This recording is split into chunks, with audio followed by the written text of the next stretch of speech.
Here we are back with the wit of Tenali Raman in Raman the Matchless Wit. One day, a renowned scholar from Varanasi came to the court of King Krishnadevaraya of Vijayanagara.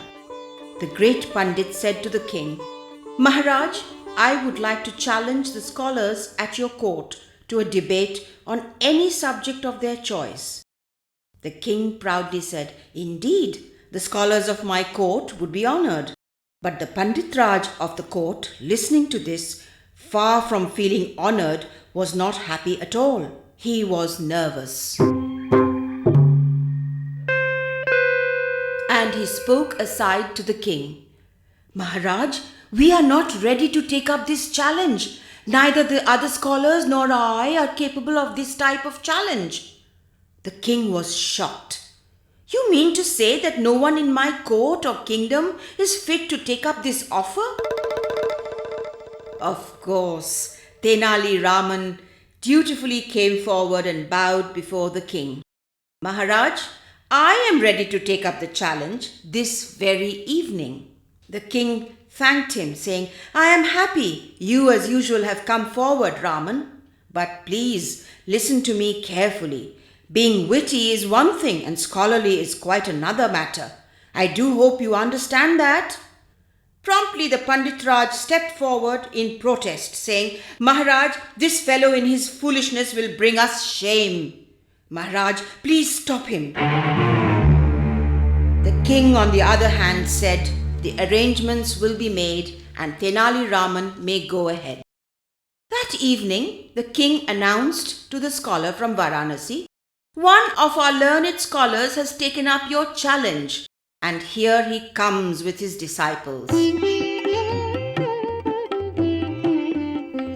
Much to the amazement of the court, Tenali Raman was brought in great style, reclining in a decorated palanquin borne by 4 strong bearers.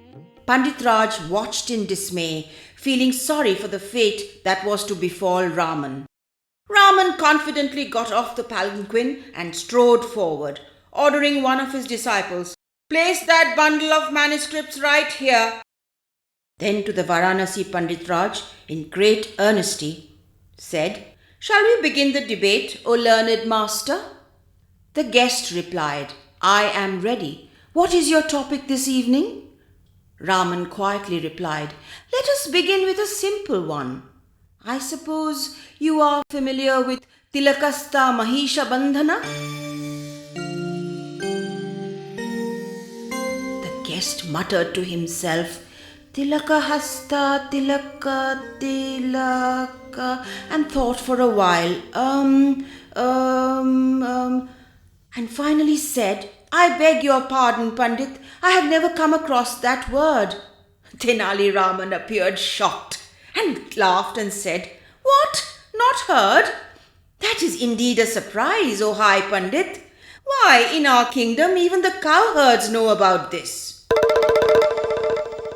Beads of sweat covered the forehead of the Varanasi Pandit, and his hands trembled as he thought to himself, If the cowherds know of something that I have not even heard of, how learned the Pandit must be.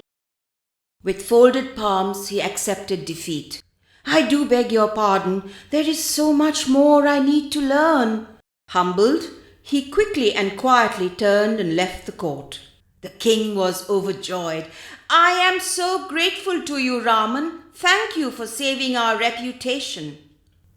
The Raj Pandit walked up to Raman curiously and said, What is this great work you spoke about? Pray educate me. Even I do not know this. Raman smiled and opened his bundle of manuscripts with great pride.